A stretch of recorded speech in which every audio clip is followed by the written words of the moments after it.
Hello, my name is Stuart Kaplan. I'm the CEO of Selfhelp Community Services.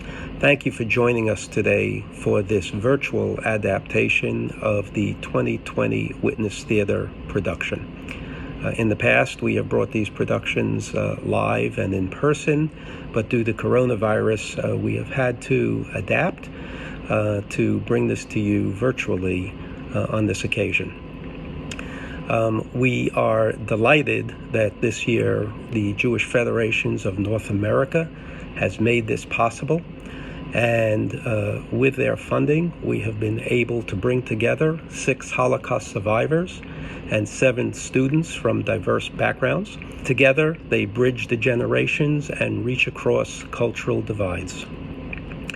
With ongoing support from UJA Federation, Selfhelp has produced Witness Theater since 2012, and in all, we have helped to transform the lives of over 100 survivors, as well as twice that number of high school students and thousands of audience members who have seen the productions of Witness Theater.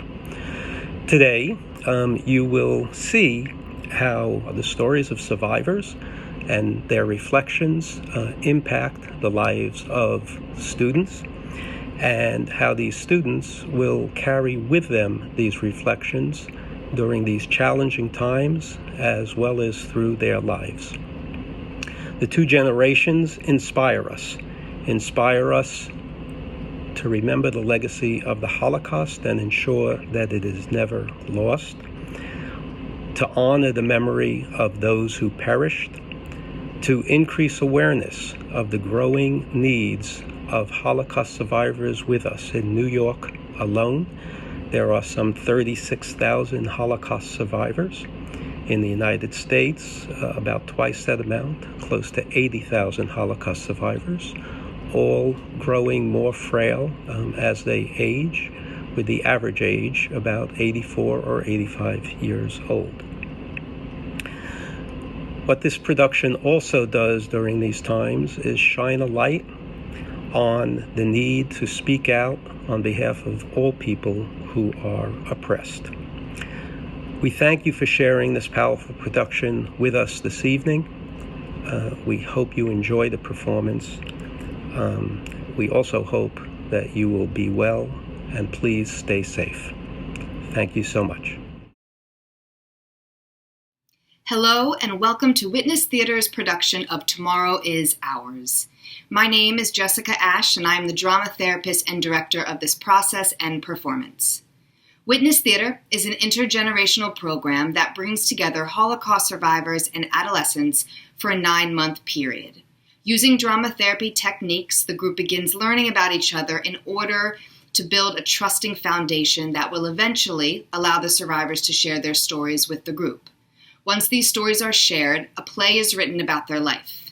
The students in the group step into the roles of these survivors and embody their experience. This year, however, took a bit of a turn.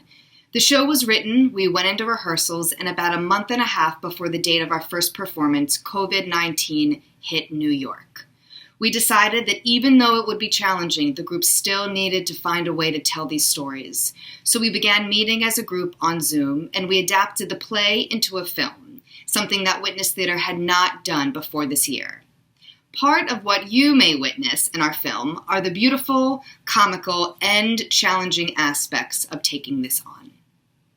This year, we had the opportunity to create a program that would integrate not just Jewish students, but students of many diverse backgrounds. And that opportunity could not have come at a better time. Viewing oppression through the lens of the Holocaust helped the group reflect on their own personal experiences of being discriminated against due to their race, religion, ethnicity, gender, or sexual orientation. During our program, the group reflected multiple times that it was our different identities that allowed them to have more compassion and understanding for the experiences that were not their own. One of our survivors from this year, who spent much of his life writing and lecturing on the consequences of hate and discrimination, was once quoted by saying, "Lack of communication creates division. Division leads to alienation and suspicion usually leads to hate. This quote expresses why we do this program, to not only preserve and pass down the memory of the Holocaust, but to underscore the power of empathic communication and connection. So, without further ado, I present to you Tomorrow is Ours.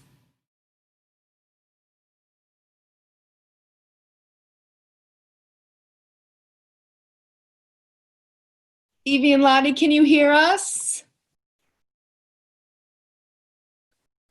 I think they didn't connect to the audio. Evie? Lottie? How are you? Hi! Hello, Good to see you. how are you? Is that Sam? Hi, Sam! It is, over here. It's someone new. I don't see the men. Where are they? Paul, Paul, are you here? Yes, I hear you. Where are you? Hi. Paul! We Hi, can Paul. Hi. Hi, everyone. Hello. So, Paul is just connected to audio, so we can't see him, but we can hear him. Okay, thank you. Hi, Paul. Hi. Who is that? so Miss Shariah. Shariah. Hi, Shariah. And hi, Shariah. Hi. So, Salamea, I so have a phone. yes. Hello? Hello? Hello? Paul? I just want to say to all of you, now that we're here as an entire group, is that I know the Witness Theater process got disrupted by COVID-19, and it was abrupt, and it was like 1 week we were together, and then all of a sudden the next week we weren't, and the whole world shut down. But what I do want to say is that it is so important for me to complete this process with you all. And even more important is that it's so important for us to still pass down these stories. And even though we can't perform it anymore on the stage, live, as theater, we still want to tell these stories, and we want to build this virtual show. And so that's what we are going to do, and it's going to be different, and we didn't expect it to happen, but that's the plan moving forward.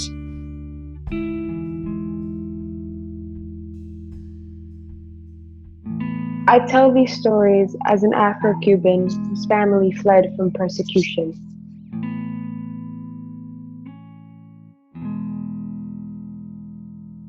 I tell these stories as a way to repair and mend my family's history. I tell these stories as a German and Sinti teenager whose family has been on both sides of the persecution.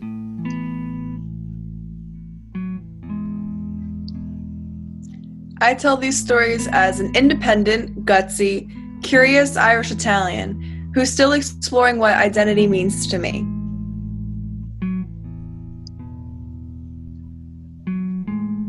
I tell these stories as the first person in my family that's born into complete religious freedom, whose great-grandparents survived the Holocaust.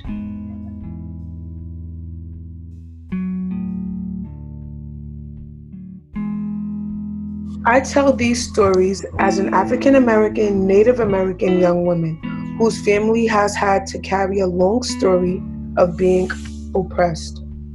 My life matters.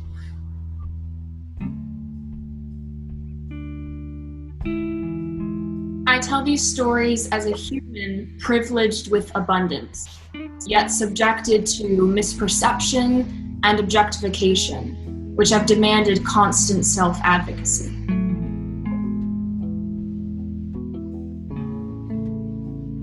I tell these stories as a Russian Jewish young woman whose family escaped oppression and who's dedicated to using my freedom to make a difference.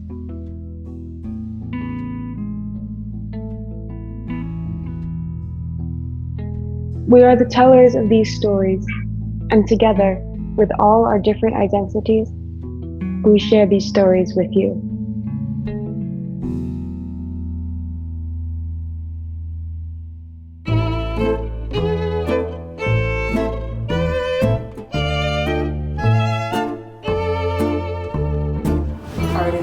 Artist. Funny. Funny. Brave. Brave. Wait, we do it for Sam or Paul? Paul. Okay, sorry. Intuitive. Intuitive. Kind. Kind. Creative. Paul. Paul was born in 1927 in a town called Tornale in Czechoslovakia. Paul's childhood was a happy one. Paul was a free spirit, spending most of his days riding his bicycle around the countryside. In 1938, due to the Munich Agreement, Czechoslovakia was dismembered, and Tornale was occupied by Hungary. In the years 1941 through 1944, many Jews were persecuted and deported from Hungary. After an anti-Semitic incident happened at school, his parents decided to send him to a boarding school far away. This is where I discovered my love for visual arts. Later, Paul would illustrate his entire war experience. All right, boys, listen up. The only ones who can draw in here are Neumann, Chengari, and Gabor. The rest of you are nothing. Mr. Adler, look, I can draw. Did you not hear what I said? Neumann, Chengari, and Gabor can draw. The rest are nothing. In that moment, Paul thought, well, if I can't draw, then I'll sculpt. In January of 1944, Hungary began to round up the Jews. Paul was sent home from boarding school and forced to live in a ghetto with his family. Until... I need all Jewish men to line up. Congratulations. You've been selected as laborers in the Hungarian War. We leave tonight.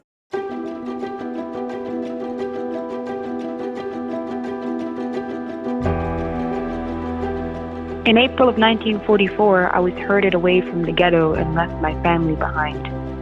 I was forced to become a Hungarian slave laborer. Paul, along with 200 others, were forced to carry and put down barbed wire at the trenches. This was a grueling experience. The barbed wire often left me bloody and wounded. There were times we were so exhausted we weren't sure if we would make it. At this point, the Russians were close. Shooting occurred between the Russians and the Hungarians. Many people died. I would often have to carry the bodies of my fellow laborers down the Carpathian Mountains. One day in September, as Paul was marching through a small Ukrainian village, a message came to him through the moon. It's time to escape now. Don't wait any longer. And when you do escape, come back to this village. That night, when everyone was asleep, Paul realized it was his time. Sir, please let me out for a second. I have diarrhea. Go. To this day, Paul is not sure why that guard agreed to let him out, but once he did, he ran as fast as he could through thick forests, burying everything that identified him as a slave laborer under a tree. He ran back to that Ukrainian village, which he found out was occupied by German soldiers. He decided to create an elaborate story. I'm a Hungarian refugee, I promise. I left with my parents to escape the Russians, but then we got separated and I can't find them. Do you have an extra pair of those white jeans? Mine are torn. And also, could I stay here and work for food and shelter? I can even sleep in the barn with the animals. So, for 3 months, that's what Paul did. He lived amongst the German soldiers who were stationed in this village. No one suspected anything. At this point, I could tolerate anything. I was an animal, a beast. I could sleep anywhere, in any position. I didn't even recognize myself anymore. December 16th, 1944. Paul woke up to a deserted village. All the Germans had fled, and out of the corner of his eye, he saw 3 Russian soldiers walking towards the village. He knew in this moment his life would be saved. This is one of the happiest moments of his life. Расцветали яблони и груши, пахли туманы над рекой. Выходила на берег Катюша, на высокий берег накрытой. That song was very common. The Russian Red Army used to sing it, and it was very popular after or during the Second World War, and it symbolized for me really to be alive and to continue my life in freedom. And I love this song, and I sang it many times. I couldn't speak Russian or Yiddish to convince the Russians that I was a Hungarian Jew, so I was taken as a prisoner of war. It was only after escaping, when Paul wrote his name in Hebrew, that he was set free and able to return home. Being able to outsmart the Nazis, I felt very strong and victorious. But coming home was painful. I didn't know it at the time that my entire family, including my mom, dad, and brother, had been murdered. I was an orphan. So I made the decision to close the door on this chapter of my life. Remembering would cause too much pain. After going to Palestine in 1947 and serving in the Israeli Navy, he applied to med school at the Hebrew University in Jerusalem and got in. Paul's research on schizophrenia brought him to Columbia University, where he would live in New York. Paul is an incredible artist, as you can tell. His work has been featured in many temples, Jewish centers, and even in the Holocaust Museum of Houston. It took him many years before he felt emotionally ready to create sculptures about the Holocaust. Over time, he was able to work through this horror and express it through his art. Paul says that sometimes it hurts, but ultimately, being an artist is his creative revenge.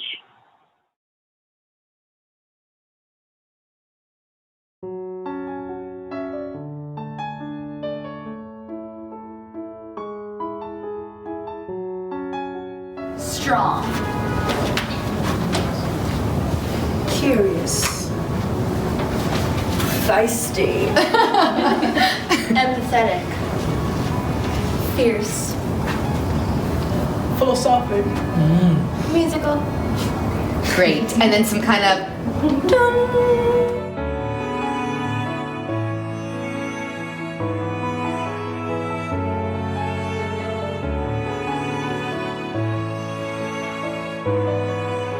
All right, children, settle down. How's everyone doing today? Miss Rubenstein, I'm worried about Rudy. I think his family's taking his food. He doesn't look well. He's barely has any energy. All right, everyone. I know that being here is hard, and many of us are worried for each other. There is little food, and I know that sometimes we just want to give up. But let's see if we can put our attention and focus on other places. Let's feed our hearts and brains instead of our stomachs, okay? This is Mrs. Rubenstein, one of our amazing teachers. It was 1940, and 200,000 Polish Jews were forced to live here, inside of the Lodz Ghetto. Going to school was the only great thing we had. People all around us were starving and sick. We were losing our family and friends. The teachers became our substitute parents. They gave us love and instilled hope. The teachers were the true heroes. Let's go over the German homework from last night. Let's listen to the beautiful words from the German poet Heine. Der Tod, das ist. Der Tod, das ist die kühle Nacht. Das Leben ist der schwüle Tag. Es dunkelt schon, mich schläfert. Der Tag hat mich müd gemacht. Über mein Bett erhebt sich ein Baum. Drin singt die junge Nachtigall. Sie singt vor lauter Liebe. Ich höre es sogar im Traum. Miss Rubenstein, why must we study German? It's a language full of hate. I could barely listen to it. Students, I want you to understand something.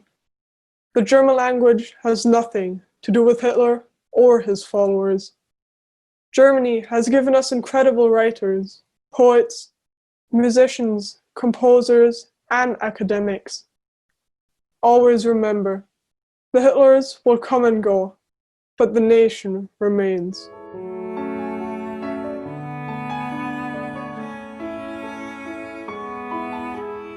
Rudy was the first, but not the last, of the young minds we lost in the ghetto.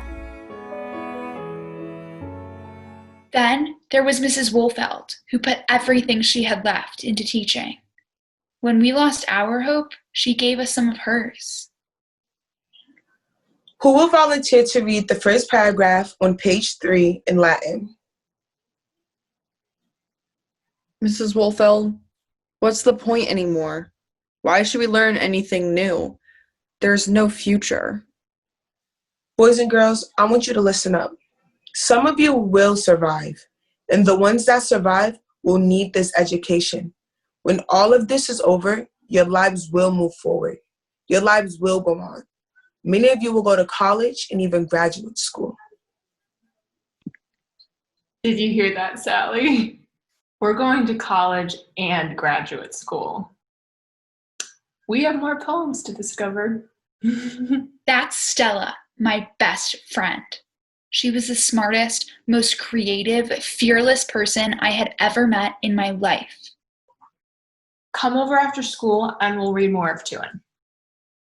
Stella lived close to me, so after our 6 p.m. curfew, I could sneak out to her house. Well, it was just a room. We all lived in just one room in the ghetto.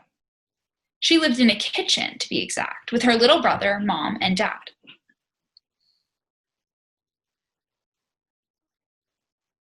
You are once more. My God, my heart, it drums.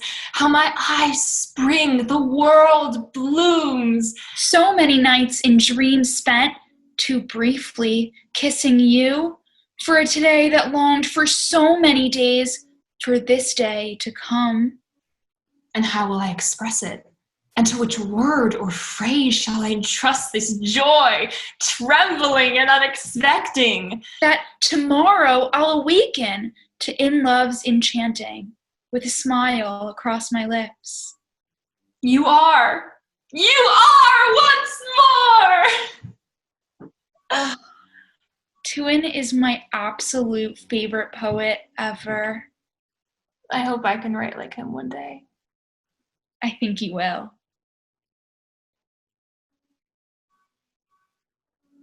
Do you think Tuin was able to escape?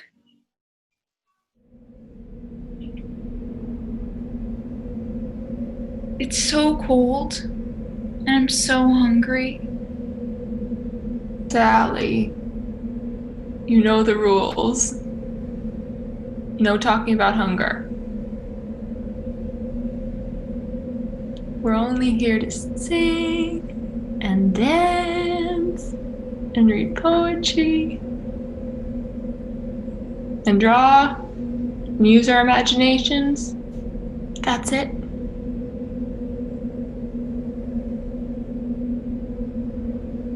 One more day, or maybe 2.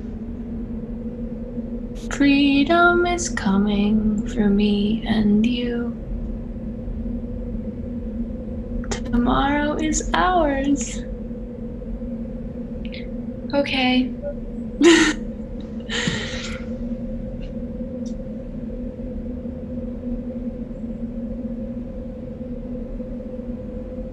What picture do you see through the snowflakes? I don't know, I just see snowflakes. Come on, Sally. There's more to see. Look closer. Well, down there kind of looks like a flower. See the petals? And then up there looks like the sun, kind of. Yeah, I can see it. You know what I see? I see a boy and girl kissing.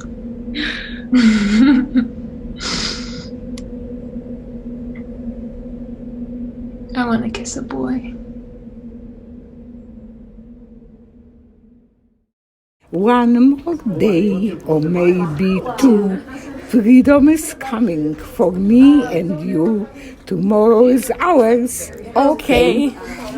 Yes. Good. Well, Yeah, it's ours. so is it one more day or maybe two? Freedom is coming. Freedom is coming for me and you. And you. Tomorrow is ours. Tomorrow is Okay. ours. Okay. This okay is very important. Right. Because it is in the ghetto. Again, my mom didn't come last night. She was delivering babies all night. Your mom was a midwife before the war? Yes, but it's different now that we're in the ghetto. She delivers them in such terrible conditions.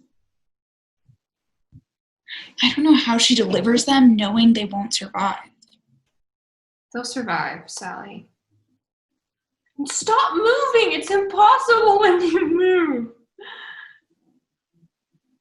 Stella would always draw portraits of me. I was her favorite model, and she was an incredible artist. She had deep eyes that allowed her to see into people's souls. Stella, are you scared to die? What do you imagine death to feel like?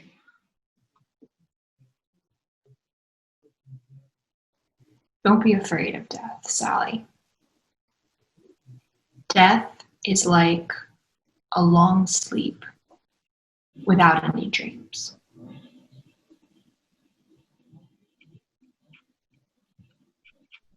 All right.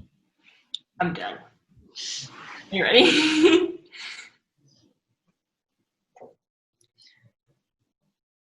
What do you think?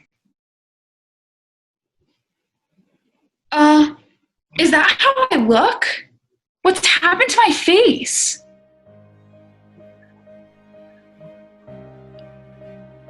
It's not about making people pretty, Sally. It's about finding what's real behind their eyes.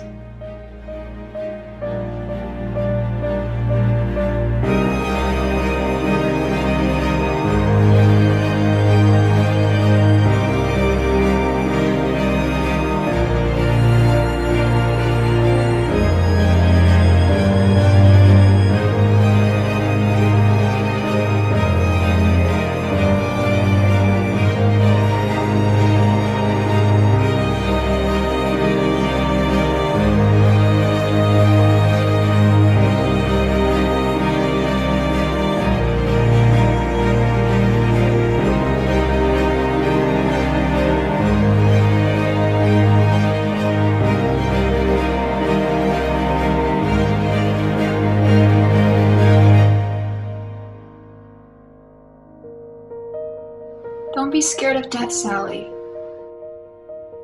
It's like a long sleep without any dreams. Eventually, all the mothers, the small children, and the people who were sick got rounded up and taken. When Stella found out that her mother and brother had been taken, her world collapsed. Not knowing where they had gone, Stella begged a Nazi to take her to her mother. He gladly agreed. Not knowing, of course, the next day Stella left for Auschwitz to join her mother and brother. They never returned. My family and I survived all the liquidations of the Lodz Ghetto. At the end of the war, when the Russians were close, they chose 600 of us to clean the ghetto, and the rest were murdered. After being sent to the line of people who were going to be murdered, my mother shoved us into the line with the strong and healthy-looking people, which saved our lives. We cleaned the ghetto from top to bottom. I even saw the graves that they wanted to bury us in after the work was completed. But we were liberated just in time. My mom, my teachers, and of course Stella were the reasons I survived. The day I was liberated, a Russian soldier came up to me and said, "Еврейка."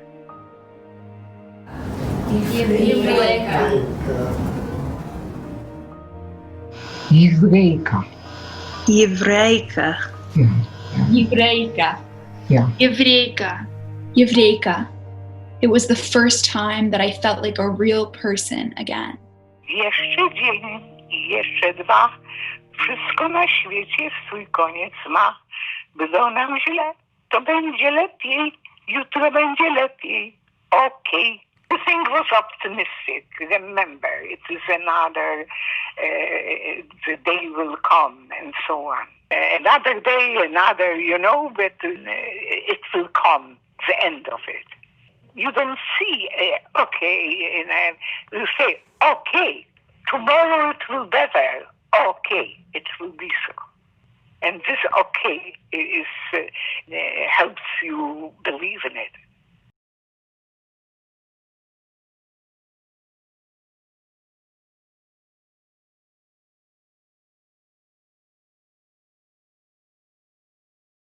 Happy birthday to you. Happy birthday.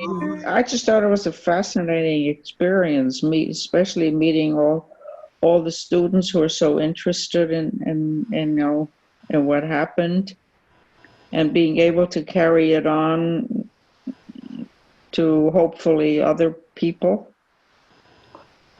I think it kind of refocused my thoughts about the Holocaust, which usually you don't think about. But now it kind of brought it all into focus again. There's really nothing like hearing a firsthand account from people that you grow to love so dearly.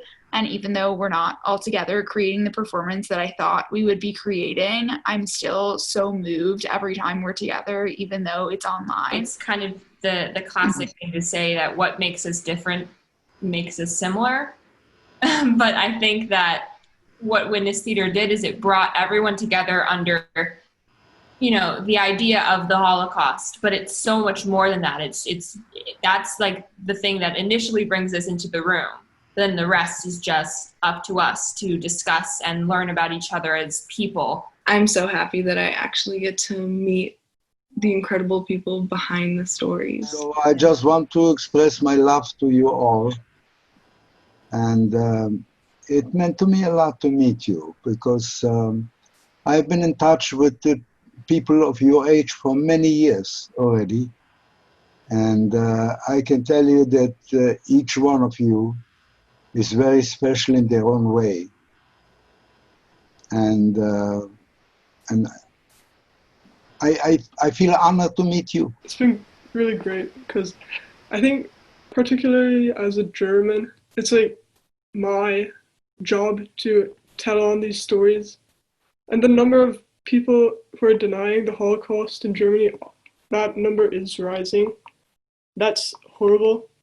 So I want to do something against that. And this year has just been really great. Okay, my best therapy movement is this. That's it. Right. That's a good movement.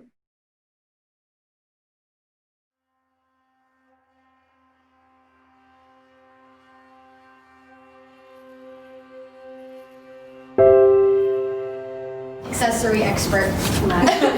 Accessory expert. Powerful. Powerful. That's me? Yes, that's you. Humble. Humble. Funny. Funny. Smart. Smart. These are what this group of students see in you. Wow. Smart. Smart. Yes. Determined. Determined. Engaged. Engaged. Strong. Strong. Ready. Ready. Funny. Funny. Independent. Independent. What are the moments in our life that shape us? What are the moments that will determine what we become? This is a story about escaping early. But this is also a story about being refugees. It's a story about being an outcast. About feeling alone. About being angry and being driven by my anger. About being scared and feeling paralyzed by my fears. It's a story about feeling guilty that we got out. And a story about feeling grateful. We lived in Birkenstadt, Germany. I was born first in 1928. And I came 4 years later. From the beginning, our mother was practical and skeptical all at the same time. We need to try to get a quota number. Anti-Semitism is increasing, and Hitler is becoming more and more powerful. I fought in World War I. I defended this country. They won't do anything to us. Unfortunately, this was a common response with many men who fought in World War I. Luckily, my mom followed her gut, and we got a quota number anyway. A few years later, they stopped allowing Jews to go to school, so we moved to Munich where my aunt and uncle were. We attended school there. I remember one day we went to a fancy restaurant.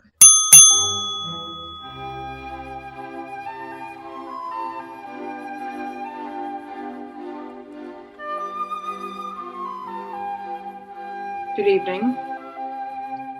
Good evening, ma'am. What a beautiful restaurant this is. Could you tell me about the fish?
Kids would often throw snowballs at us on our way to school.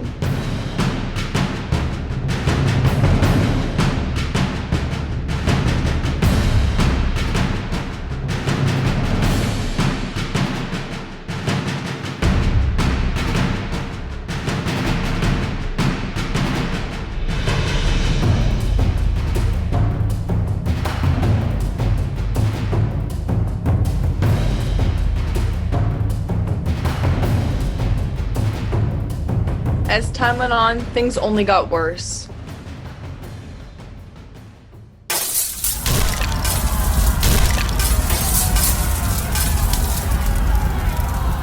In August of 1939, we left on one of the last boats out of Germany. We stayed in London for 10 months, waiting for our quota numbers to be called, before arriving in America in May of 1940. We had an uncle who lived in Middletown, New York, so that's where we went. Our first home in Middletown, New York. Lottie, Middletown is just as segregated as Germany. Do you think the whole world is segregated? Evie, Lottie, come.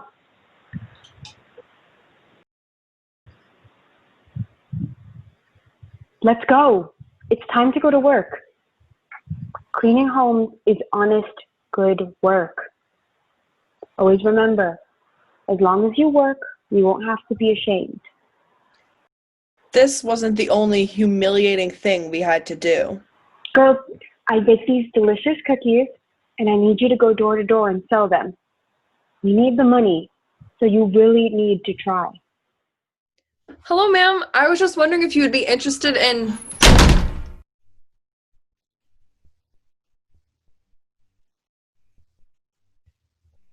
In 1945, the war had ended. I remember everyone going to town square. People were so happy. We got out, Evie. I wonder how many people didn't. Nothing went right for so long. I was such an outcast. My rebellion and anger was a way of fighting back.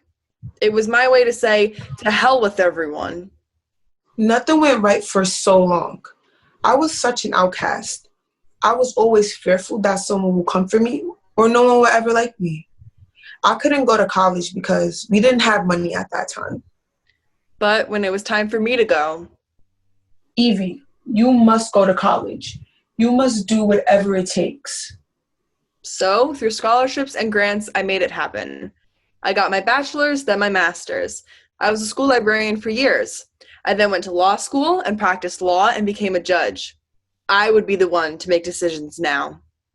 And I worked my way up from nothing. I worked for the government and Social Security and became a supervisor. I also married a wonderful man and found real happiness. Years later, I went back to that restaurant in Munich that wouldn't serve me because I was Jewish. Hello, ladies. Welcome to our restaurant. My name is Otto. It's a pleasure to serve you today. Have you been here before? Yes, we have. But it was a long, long time ago.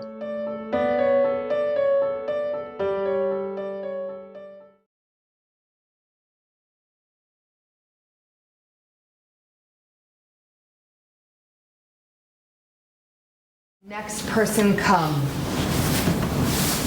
Can we let David see so we can we get it? Sure. Okay. Thank you.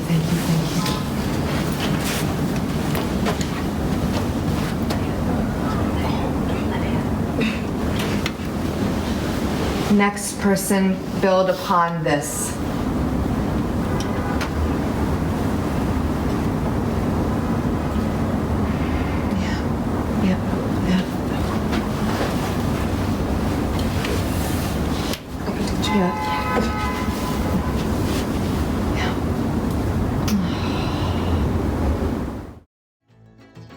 Baruch atah Adonai, Eloheinu melech haolam, Borei pri hagafen. It was Passover, my favorite holiday. It was time for our whole family to be together. My parents and my 9 siblings. Bazali, why do we eat matzah today? There was no time to wait for the bread to rise, so they had to leave the unleavened bread. So this is the bread our forefathers ate in the land of Egypt when we were slaves.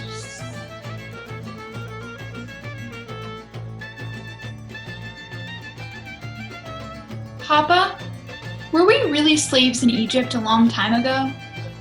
Yes, Esther, we were. And the Seder plate helps to remind us of what it was like to be enslaved. Everyone, take a small piece of the horseradish.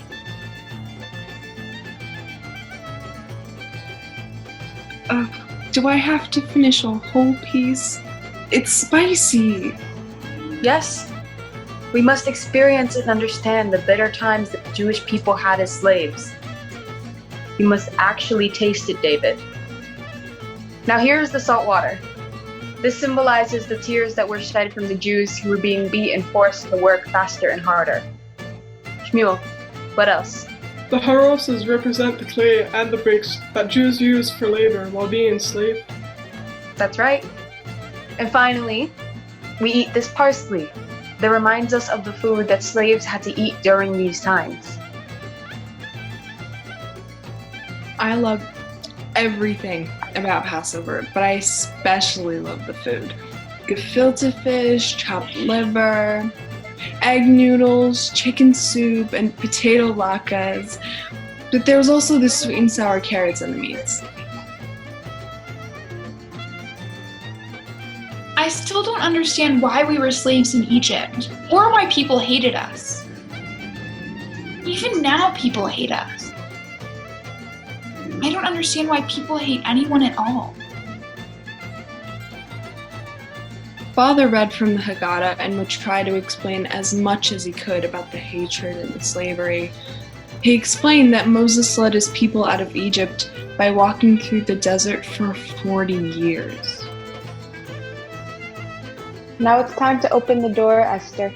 It's time to invite Elijah the prophet in. Eliyahu Hanavi, Eliyahu Hatishmi, Eliyahu, Eliyahu, Eliyahu Hagiladi, Eliyahu Hanavi, Eliyahu Hatishmi, Eliyahu, Eliyahu, Eliyahu Hagiladi.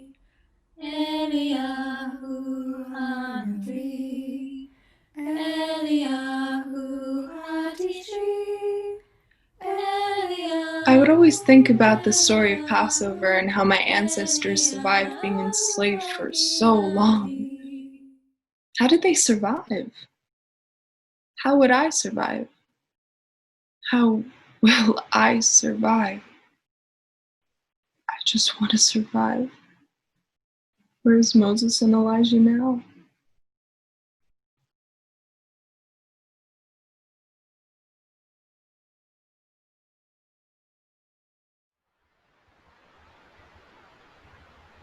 Hey!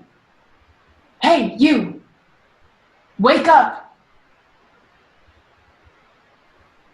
The Kava is waiting for you. He'll kill you if you don't move. I can't. Hey! What's going on here? This is the 4th day that you're covered in blood. Covered in blood from the bricks and my fist. You're barely alive. I promise, if I see you here tomorrow morning, I will kill you. You should just ask to go to the gas chambers. Or just get it over with and do it yourself.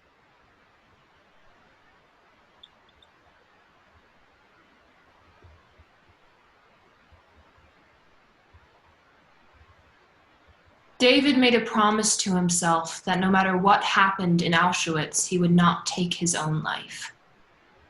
He had only arrived a few days prior when he and his family were herded from a cattle car and separated. Dr. Mengele sent his mother, father, and 5 younger siblings to the left. David snuck to join his 3 older brothers to the right. They were forced to undress and their heads were shaved.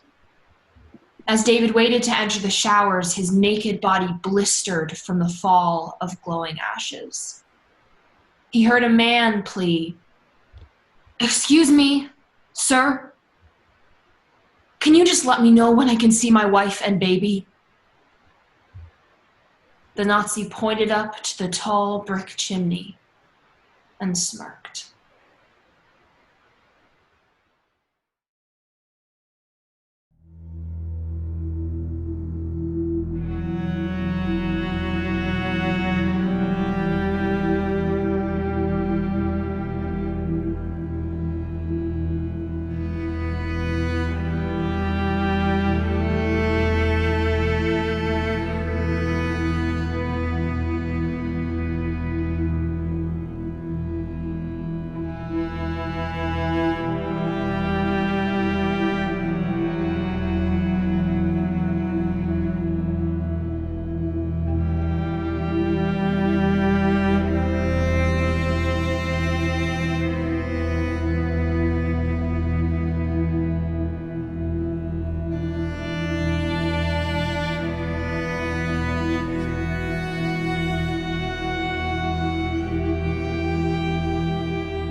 Let's go! Into the showers now!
I promise and vow on my parents' souls that I will do everything to get out of this hell alive and not in ashes.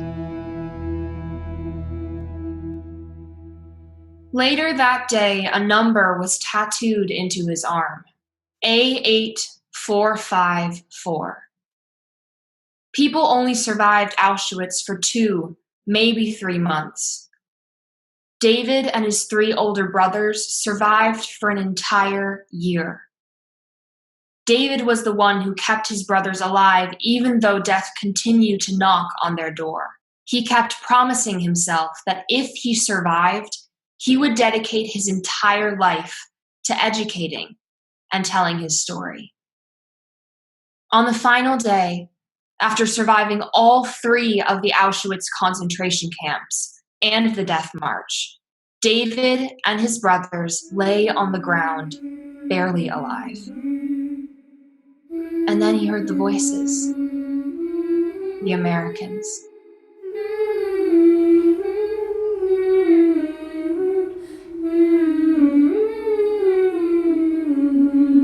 Elijah?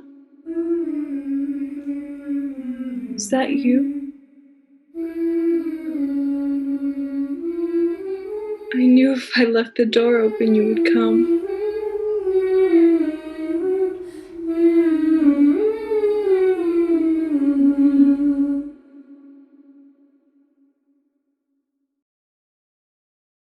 Sam once said, "Lack of communication creates division.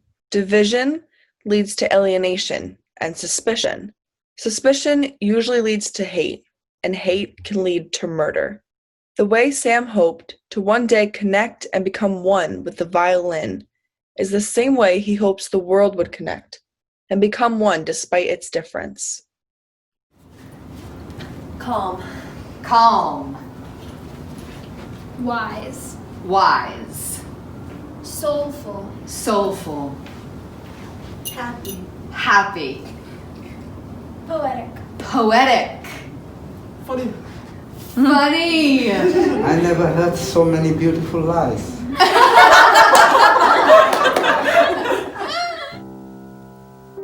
I was born in 1930 in Romania, which is now the Ukraine. I grew up in a strictly religious home with my mom, dad, and older sister Eva. I began to study the violin at 6. Sam's dad owned a small grocery store. Many people who were not Jewish shopped there. This is where he witnessed and learned kindness from his father firsthand. Mr. Martyr, I need to buy this loaf of bread, but I only have 1 lei. It's all right, Mrs. Balin. You can bring the rest of the money next time. Thank you, Mr. Martyr. I really appreciate your kindness. Of course. Mrs. Albo. Hello, Mr. Martyr. How are you doing on this beautiful afternoon? I'm well, Mrs. Albo. Thank you for asking. What can I do for you today? Well, I wanted to buy these fresh potatoes to make my favorite stew.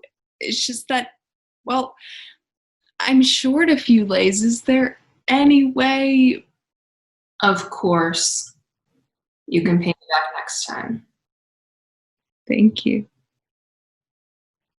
But my mom knew that the money would never be repaid. Sweetheart, you would think this is a soup kitchen rather than a proper grocery store. The money will come back to us. Maybe not in the form of actual money, but in a different way. That's God's plan.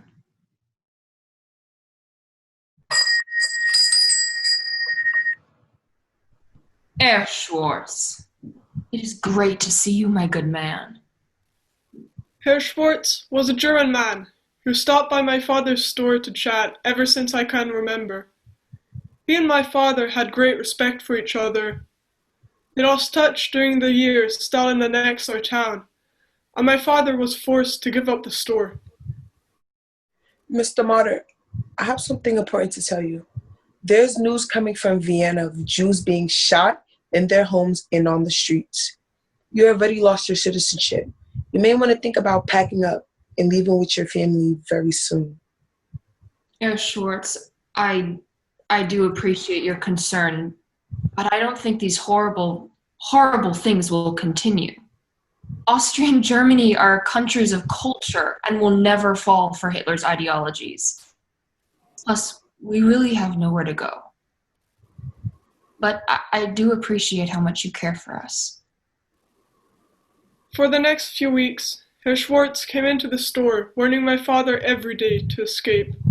It was in July of 1941 when Nazis entered. The temple was set on fire and 3,000 Jews were rounded up and killed. In October, a ghetto was established, and a few weeks later, there was an order to deport all the Jews.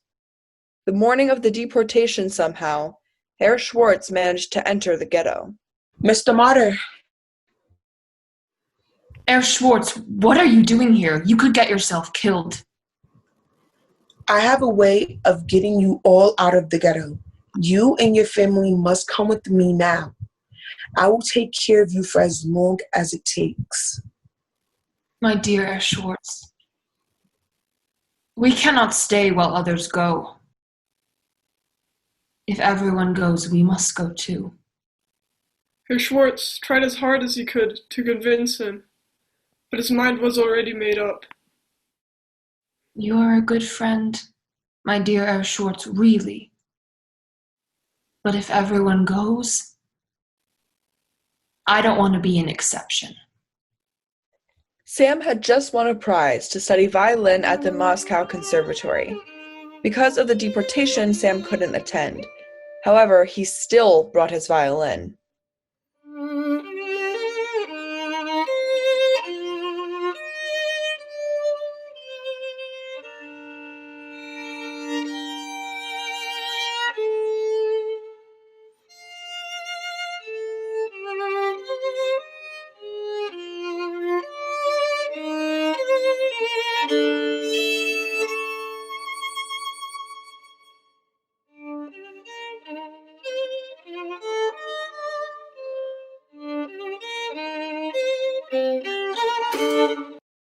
Before reaching the concentration camp, Sam's violin was stolen by a peasant. The pain of his violin being torn away was worse than the exhaustion, hunger, and fear of being shot if he slowed down. Finally, they reached the concentration camp in Transnistria that they would stay in for 3.5 years.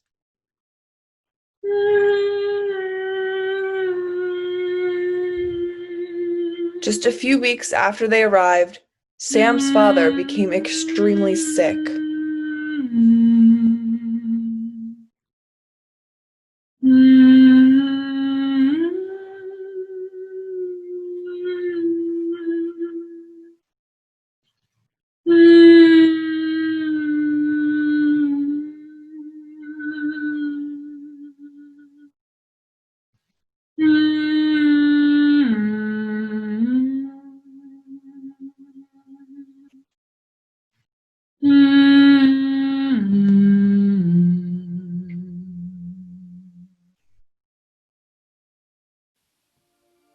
Milieu.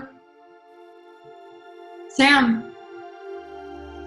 Sam. Wake up, my dear. I have something I need to tell you.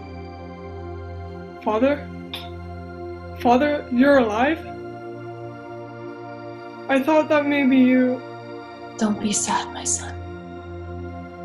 Let your heart dismiss all the bad. Don't spend your strength on sadness and sorrow. Here, take this matzah. May it lighten your weight and lessen your fears. A new life for you is in store. I can see it.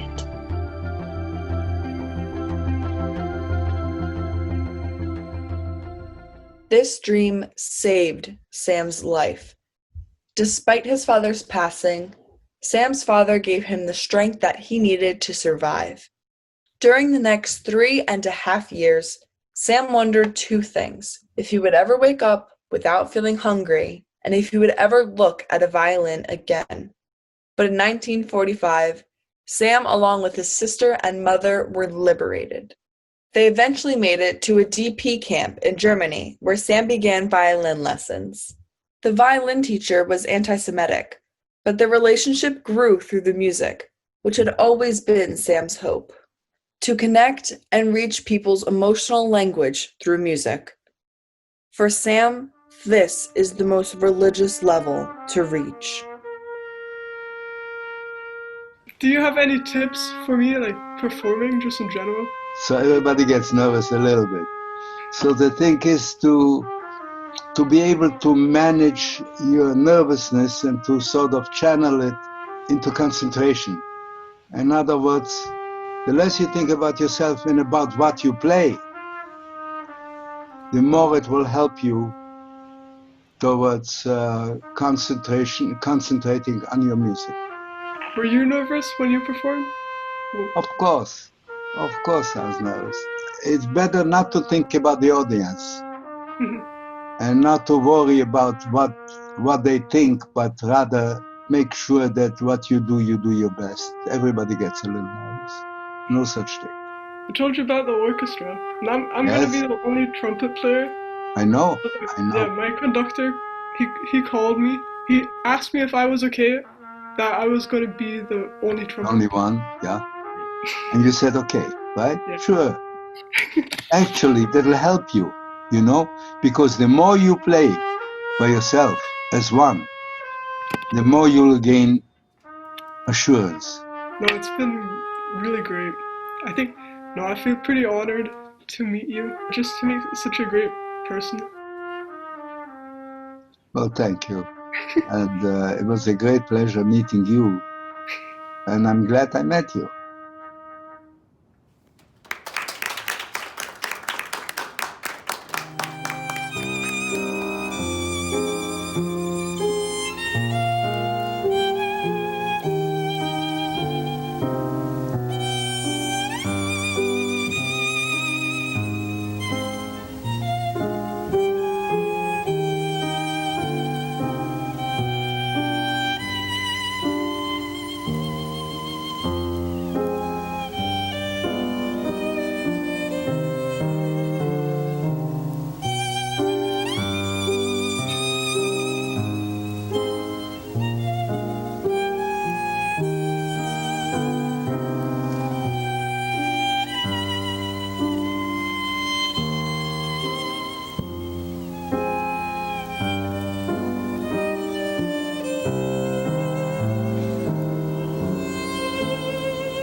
And I hope that they will find some antibody and something to stop this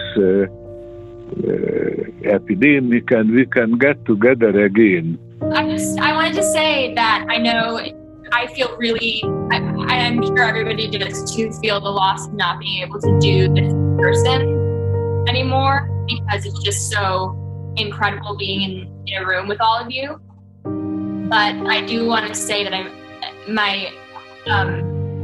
so honored that I know all of you, and I feel so grateful that we're still able to connect regardless of any final product or performance. I mean, it's really important to share stories, but I feel so honored to be able to connect and know all of you, because I think that's really the most profound thing that I got out of this experience. I look forward to seeing you guys for the entire week, because I miss you guys so much, and right now my cheeks hurt because I can't stop smiling. So I can't wait to actually see you guys in person one day, and it doesn't matter when. It could be next year. I'm ready, and I want to see all of you guys. And I know that we all have to wrap up this phone call. So I'm sending everybody, again, tremendous amounts of love. Thank you all so much for being here. It was good to see everybody. Right. Yes. Yes. Okay. Same here. And much love from me to All right. everybody. See you so much. Bye, everyone.